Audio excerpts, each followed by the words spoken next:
Hi everybody. I'm about to explain to you how we use Diigo within our courses. Now, first of all, you're all welcome to use Diigo, but there's only a few of our courses that actually make a continued practice of it. So, what you'll get from your course homepage in the navigation bar is you'll get a thing called bookmarks.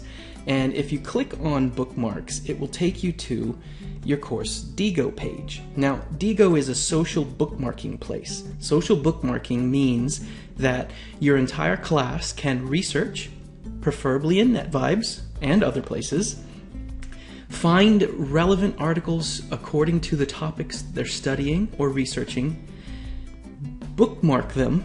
To bookmark them simply means to do this, to add a title and a source, and then to describe it. Now, in ITGS, we have a specific way of reviewing articles, so according to your course, this may be important. Once it's reviewed, anybody can actually comment on each other's bookmarks, or just like, which is kind of neat. And so the kids can review aspects of each article's reviewed. Now, one of the most powerful things for us over a 2-year course for this social bookmarking is the tags. When somebody bookmarks an article, they can tag it with relevant titles. If it's about robotics or military or artificial intelligence, whatever there happens to be for that article. And those tags will build over time. So if you're careful about it with your class, you can actually build a review package for the end of the year.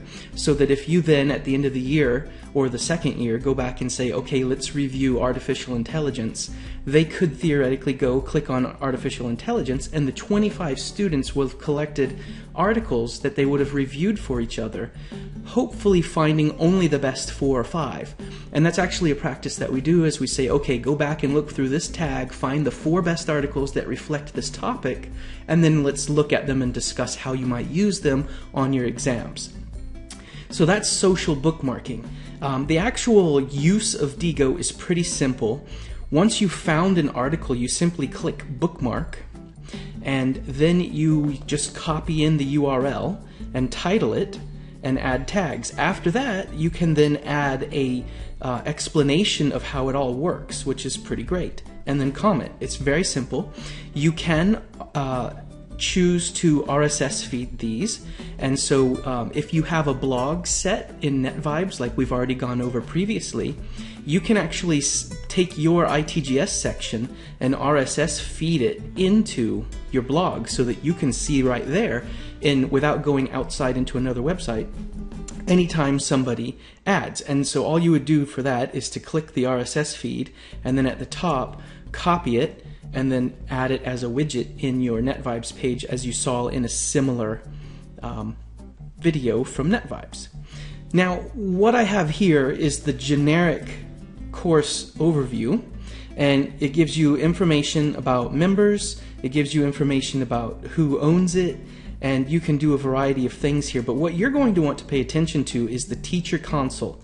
And by going to the teacher console, I can see that I now have in this course access to the student's username and password, so that I have to create these accounts for them. They cannot do it.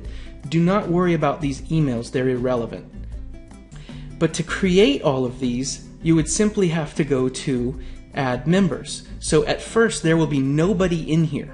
And so if I click add members, what I do from here is I start by entering email addresses. So you need to first of all collect all of your students' email addresses, or you can add students and add them to the group. So if you have the email addresses, that's an easy way. Otherwise, what you would do is just enter the names. And this is the best way to do it because you can do it before the students come into the course. So Larry Shark, comma, and then name, whatever it is, you put it like that, separated by commas, and you can put the entire list of your students in here. And then when you click create, what you get is a name, a username, and a password. Now, Here's something that's really important. Before you click Create Accounts, and I just did one, if you did all 25 of your students, the entire list would be here. What you need to do is take a screenshot of the username and passwords, because once you go past this screen, they do not remain available to you again. So I would take a screenshot of all of the accounts, and then you click OK, Create Accounts. I've now done that. I've added that person, Bob Barker, to my course. So if I go back to it, this person would then appear in my course as a member. And so I could take a look through all of my members if I wanted to, and manage members, and there they are. Now if a student request or an outside person requests to get into Diigo, you can add, you get a pending request, and then you can give permission. So the teacher console allows you to review who's in your class, add members, and manage members.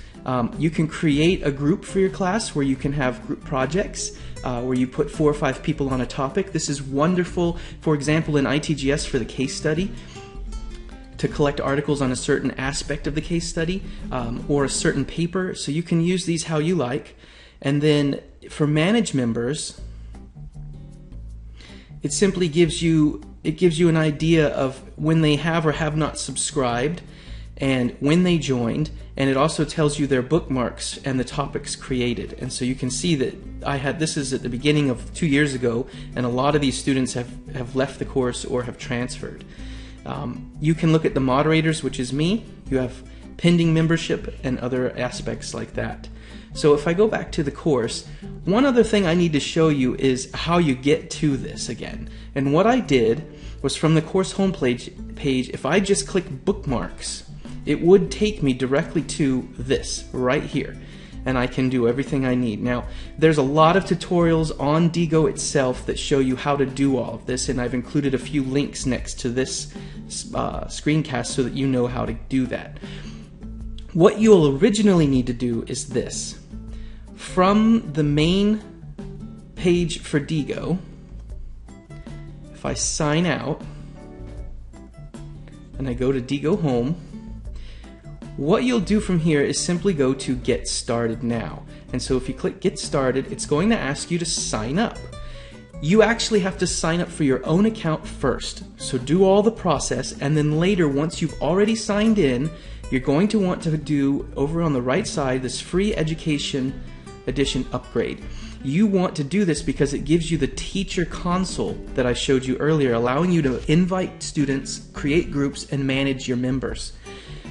Now, you need to do this sooner rather than later because it takes some time to get approved. If you have an email that has an education type logo in it, Pamoja Education or your school, then you're going to want to use that because they do fast approval.